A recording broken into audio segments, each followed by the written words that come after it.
भगवान श्री कृष्ण ने बताया कलयुग का अंत कब और कैसे होगा। नहीं होगा कल की अवतार 2026 में होगा कलयुग का अंत। भगवान श्री कृष्ण की भविष्यवाणी। जय श्री कृष्णा। राधे राधे मित्रों, ज्योतिष और पुराने ग्रंथों में युग का मान अलग अलग होते हैं। पौराणिक ग्रंथों के अनुसार 4 युग होते हैं: सतयुग, त्रेता युग, द्वापर युग और कलयुग। कहते हैं कि कलयुग में पाप अपने चरम पर होगा। वर्तमान में कलिकाल अर्थात कलयुग चल रहा है। ग्रंथों के हिसाब से देखा जाए तो कलयुग को लेकर कई ऐसी भविष्यवाणी की गई है जिन पर विश्वास नहीं होता। लेकिन हैरानी की बात यह है कि इनमें से कई भविष्यवाणी सच होने वाली है। यह भविष्यवाणी स्वयं भगवान श्री कृष्ण ने की थी, जो बिल्कुल सच साबित हो सकती है। पर अभी का अंत कब और कैसे होगा, इसको लेकर भी ग्रंथों में भविष्यवाणी की गई है। आज के इस वीडियो में हम आपको कलयुग को लेकर भगवान श्री कृष्ण की भविष्यवाणियों के बारे में बताएंगे। तो आराम से बैठकर नॉलेज से भरा पूरा वीडियो देखें। बहुत स्टडी और रिसर्च करने के बाद मैंने आपके लिए यह वीडियो बनाया है। चैनल को अभी से सब्सक्राइब कर दें और वीडियो को लाइक बाद में करें, क्योंकि आप वीडियो की भावना में खो जाएंगे। तो चलिए शुरू करते हैं। सतयुग में प्रतीकात्मक तौर पर धर्म के 4 पैर थे। सतयुग में मनुष्य की लंबाई 32 स्थिति अर्थात लगभग 21 फुट बताई गई है। इस युग में पाप की मात्रा 0% होती है, पुण्य की मात्रा 100% होती है। इस युग में राजा हरिश्चंद्र हुए थे। हरिश्चंद्र ने सत्य के लिए सब कुछ परिवार और अंत में खुद का बलिदान भी दे दिया था। जबकि त्रेता युग में धर्म के 3 पैर थे। इस युग में मनुष्य की लंबाई 21 स्थिति अर्थात लगभग 14 फुट बताई गई है। इस युग में पाप की मात्रा 25% होती है और पुण्य की मात्रा 75% होती है।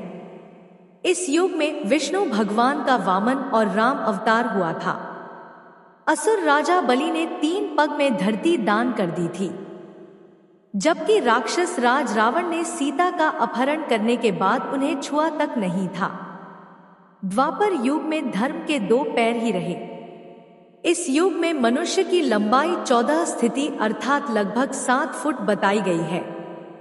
इस युग में पाप की मात्रा 50% होती है, जबकि पुण्य की मात्रा भी 50% होती है। मतलब यह है कि इस युग में आदिकालीन मनुष्य आधे पापी और आधे पुण्यात्मा थे। इसी युग में महाभारत का युद्ध हुआ था। यह युद्ध धर्म युद्ध था। श्री कृष्ण ने धर्म की रक्षा की थी। अब बात करते हैं कलयुग की। तो कलयुग में धर्म के पैरों का कोई नामो निशान नहीं है। अब धर्म पंगो बन गया है। इस युग में मनुष्य की औसत लंबाई 5 स्थिति अर्थात लगभग 3 फुट बताई गई है। इस युग में धर्म का सिर्फ 1/4 अंश शेष रहता है। इस युग में पाप की मात्रा 75% होती है, जबकि पुण्य की मात्रा 25% होती है। लेकिन वर्तमान में देखा जा रहा है कि कलिकाल अपने चरम पर है। जो 25% पुण्य की मात्रा बताई गई है, यह भी अब कहीं नजर नहीं आती। शायद 5% ही पुण्य कहीं बचा होगा। अब तो चारों तरफ पाप ही पाप नजर आता है। आइए जानते हैं कैसे यह कलयुग का वर्णन करते हुए श्री कृष्ण कहते हैं कि कलयुग में ऐसे लोगों का राज्य होगा जो दोनों ओर से रोशनी करेंगे।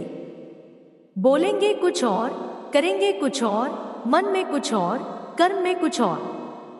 ऐसे ही लोगों का राज्य होगा। इसी प्रकार कलयुग में ऐसे लोग रहेंगे जो बड़े ज्ञानी और धानी कहलाएंगे। ज्ञान की चर्चा तो करेंगे, लेकिन उनके आचरण राक्षसी होंगे। बड़े पंडित और विद्वान कहलाएंगे, किंतु भैया देखते रहेंगे कि कौन सा मनुष्य मरे और हमारे नाम से संपत्ति या पद कर जाए। किसी का बेटा घर छोड़कर साधु बनेगा तो हजारों व्यक्ति दर्शन करेंगे, किंतु यदि अपना बेटा साधु बनता होगा तो रोएंगे कि मेरा बेटा क्या करेगा। इतनी सारी ममता होगी कि उसे महामाया परिवार में बांध कर रखेंगे। उसका जीवन ही खत्म हो जाएगा। अंत में बेचारा अनाथ होकर मरेगा। इस कलयुग में धनी लोग लड़के लड़की के विवाह में, मकान के उत्सव में, छोटे बड़े उत्सवों में तो लाखों रुपए खर्च कर देंगे, परंतु पड़ोस में यदि कोई भूखा प्यासा होगा तो यह भी नहीं देखेंगे कि उसका पेट भरा है या नहीं। उनका अपना ही सगा भूख से मर जाएगा और वे देखते रहेंगे। दूसरी ओर मौज, मदिरा, मांस, भक्षण, सुंदरता और वेशभूषा में पैसे उड़ा देंगे, किंतु किसी के दो आंसू पोंछने में उनकी रुचि नहीं होगी। कलयुग में मानव का मन नीचे गिरेगा, उसका जीवन व्यतीत होगा। पुराणों में लिखा है कि जो व्यक्ति संगठन या समाज में वेद विरुद्ध आचरण कर भारत की धार्मिक और सांस्कृतिक एकता को खंडित करेगा, उसका आने वाले समय में समूल नाश हो जाएगा। पुराणकार मानते हैं कि जैसे जैसे कलयुग आगे बढ़ेगा वैसे वैसे भारत की गद्दी पर वेद विरोधी लोगों का शासन होने लगेगा। यह ऐसे लोग होंगे जो जनता से झूठ बोलेंगे पर अपने कुतर्कों द्वारा एक दूसरे की आलोचना करेंगे। इनका कोई धर्म नहीं होगा, यह सभी विधर्मी होंगे। यह सभी मिलकर भारत को तोड़ेंगे और अंततः भारत को एक अराजक भूमि बनाकर छोड़ देंगे। जो जो घोर कलयुग आता जाएगा त्यों त्यों सौराष्ट्र, अवंती, अधीर, सूर्य और बुध पर मालव देश के भ्रमण संस्कार शून्य हो जाएंगे तथा राजा लोग भी शुरू हो जाएंगे। अपनी तुच्छ बुद्धि को ही सारसत समझकर कुछ मूर्ख धर्म ग्रंथों की प्रामाणिकता मांगने का दुस्साहस करेंगे। इसका अर्थ यह है कि उनके पास जोर नहीं रहेगा। जब वेदों को छोड़कर संस्कार शून्य हो जाएंगे तब सिंधु तट, चंद्रभागा, तटवर्ती प्रदेश, कौती, पूरी कश्मीर मंडल पर पाया गुर्जरों का, उर्मिलेश का राज होगा। सत्य, अहिंसा, धर्म सब राजा आचार विचार में मिलेंगे। प्राय यह सब एक ही समय में भिन्न भिन्न प्रांतों में राज्य करेंगे, लूट खसोट कर अपनी प्रजा का खून चूस लेंगे। जब ऐसा शासन होगा तो देश की प्रजा में भी वेद शून्यता, आहार, आचरण, भाषण की विकृति बढ़ जाएगी। राजा लोग तो उनका शोषण करेंगे ही, आपस में भी वे एक दूसरे को खा जाएंगे और अंततः सब नष्ट हो जाएंगे। भविष्योत्तर पुराण के अनुसार ब्रह्मा जी ने कहा है, नारद, कलयुग के आने पर मनुष्य का आचरण दुष्ट हो जाएगा और योगी भी कपटी हो जाएंगे। संसार में परस्पर विरोध फैल जाएगा। ब्रज अर्थात ब्राह्मण, क्षत्रिय, वैश्य, दुष्ट कर्म वाले लोग होंगे और विशेषकर राजाओं में चरित्रहीनता आ जाएगी। देश और गांव में कष्ट बढ़ जाएंगे। संक्रमण फैल चुका होगा। लोग अपने धर्म को छोड़कर दूसरे धर्म का आश्रय लेंगे। देवताओं का देवर भी नष्ट हो जाएगा और उनका आशीर्वाद भी नहीं रहेगा। मनुष्य की बुद्धि धर्म के विपरीत हो जाएगी और फिर भी पाप में लिप्त राज्यों का विस्तार होगा। महर्षि वेदव्यास के अनुसार कलयुग में मनुष्य में वर्ण और आश्रम संबंधी प्रवृत्ति नहीं होगी। वेदों का पालन कोई नहीं करेगा। इस कलयुग में विभाग को धर्म नहीं माना जाएगा। शिष्य गुरु के अधीन नहीं रहेंगे। पुत्र भी अपने धर्म का पालन नहीं करेगा। कोई किसी कुल में पैदा क्यों ना हो, जो बलवान होगा वही कलयुग में सबका स्वामी होगा। सभी वर्गों के लोग कन्या विवाह का निर्माण करेंगे। अनुगुण जो भी किसी का वचन होगा वही शास्त्र माना जाएगा। कलयुग में थोड़े से धन से मनुष्यों में बड़ा घमंड होगा। स्त्रियों को अपने केशों पर ही रूपवती होने का गर्व होगा। कलयुग में स्त्रियां धन्याप्ति को त्याग दें। वह समय धनवान पुरुष ही स्त्रियों का स्वामी होगा। जो अधिक देगा उसे ही मनुष्य अपना स्वामी मानेंगे। उस समय लोकप्रियता के कारण संबंध रखेंगे। द्रव्य राशि घर बनाने में ही समाप्त हो जाएगी। दान पुण्य का काम नहीं होंगे और बुद्धि धन के संग्रह में ही लगी रहेगी। सारा धन उपयोग में ही समाप्त हो जाएगा। कलयुग की स्त्रियां अपनी इच्छा के अनुसार आचरण करेंगी। हाव भाव और वस्त्रों में ही उनका मन लगा रहेगा। अन्याय से धन पैदा करने वालों में उनकी आसक्ति होगी। कलयुग में सब लोग सदा सबके लिए समानता का दावा करेंगे। कलयुग की प्रजा बाढ़ और सूखे के भय से व्याकुल रहेगी। सबके नेत्र आकाश की ओर लगे रहेंगे। वर्षा न होने से मनुष्य तपस्वियों की तरह फल मूल व पत्ते खाकर जिएंगे और कितने ही आत्मघात कर लेंगे। कलयुग में सदा अकाल पड़ा रहेगा। सब लोग हमेशा किसी ना किसी संकट से घिरे रहेंगे। किसी किसी को तो थोड़ा बहुत सुख मिल जाएगा। सब लोग बिना स्थान जाने यत्र भोजन करेंगे। देव पूजा, अतिथि सेवा, श्राद्ध व तर्पण की क्रिया कोई नहीं करेगा।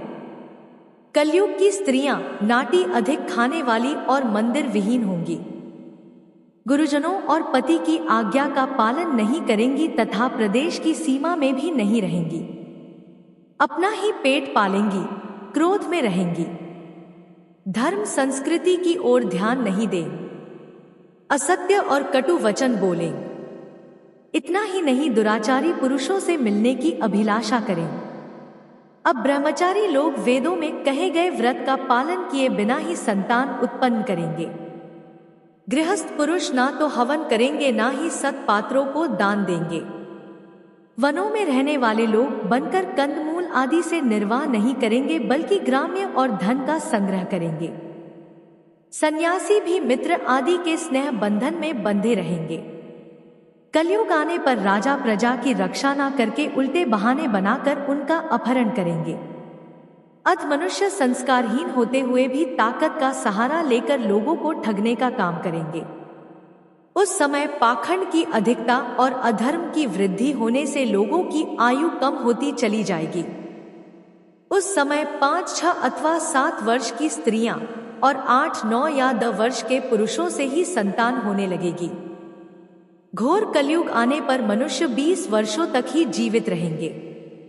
उस समय लोग मंद बुद्धि, विकृत विचारों वाले, बुरे कर्म करने वाले होंगे।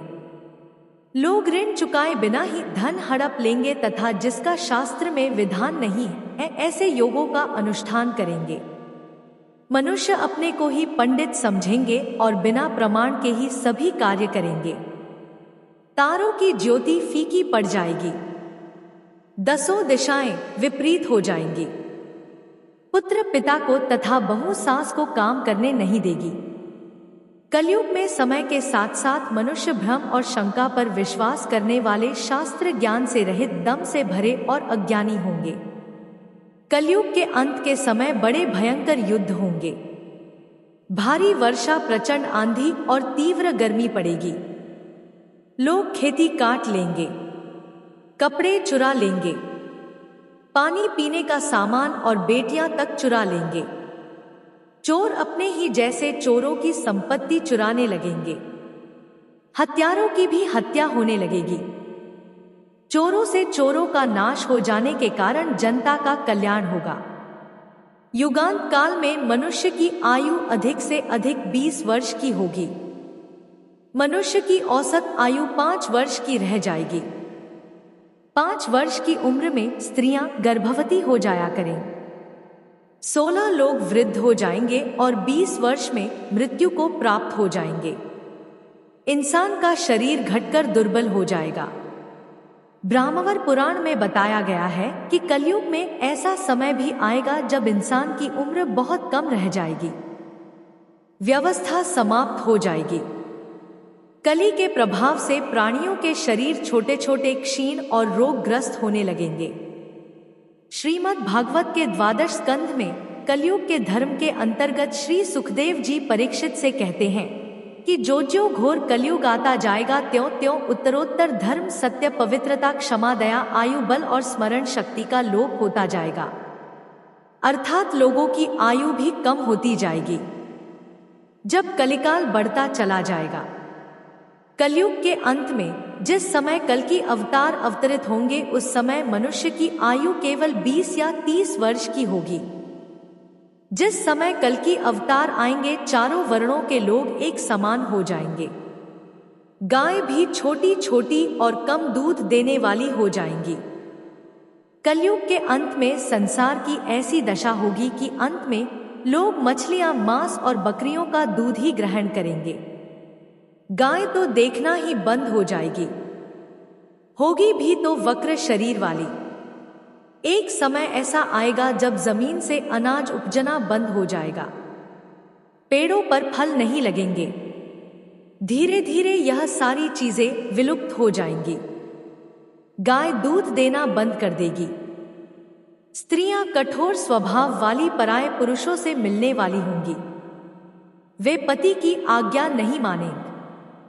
जिसके पास धन होगा उसी के पास स्त्रियां रहें। मनुष्य का स्वभाव दंभी होगा, केवल गृहस्थ जीवन का बोझ ढोने वाला रह जाएगा। लोग पाखंडी हो जाएंगे, धर्म कर्म का लोक हो जाएगा। मनुष्य धर्म रहित, नास्तिक और वचनहीन हो जाएंगे। सब एक दूसरे को लूटने में लगे रहेंगे। कलयुग में समाज हिंसक हो जाएगा। जो लोग बलवान होंगे उनका ही राज चलेगा। मानवता नष्ट हो जाएगी, रिश्ते खत्म हो जाएंगे। एक भाई दूसरे भाई का शत्रु बन जाएगा। जुआ, शराब, पराई स्त्री, मन और हिंसा ही धर्म बन जाएगा। आपको हमारी वीडियो पसंद आई हो तो हमारे चैनल को लाइक और सब्सक्राइब करें। कमेंट बॉक्स में जय श्री राम अवश्य लिखें। धन्यवाद।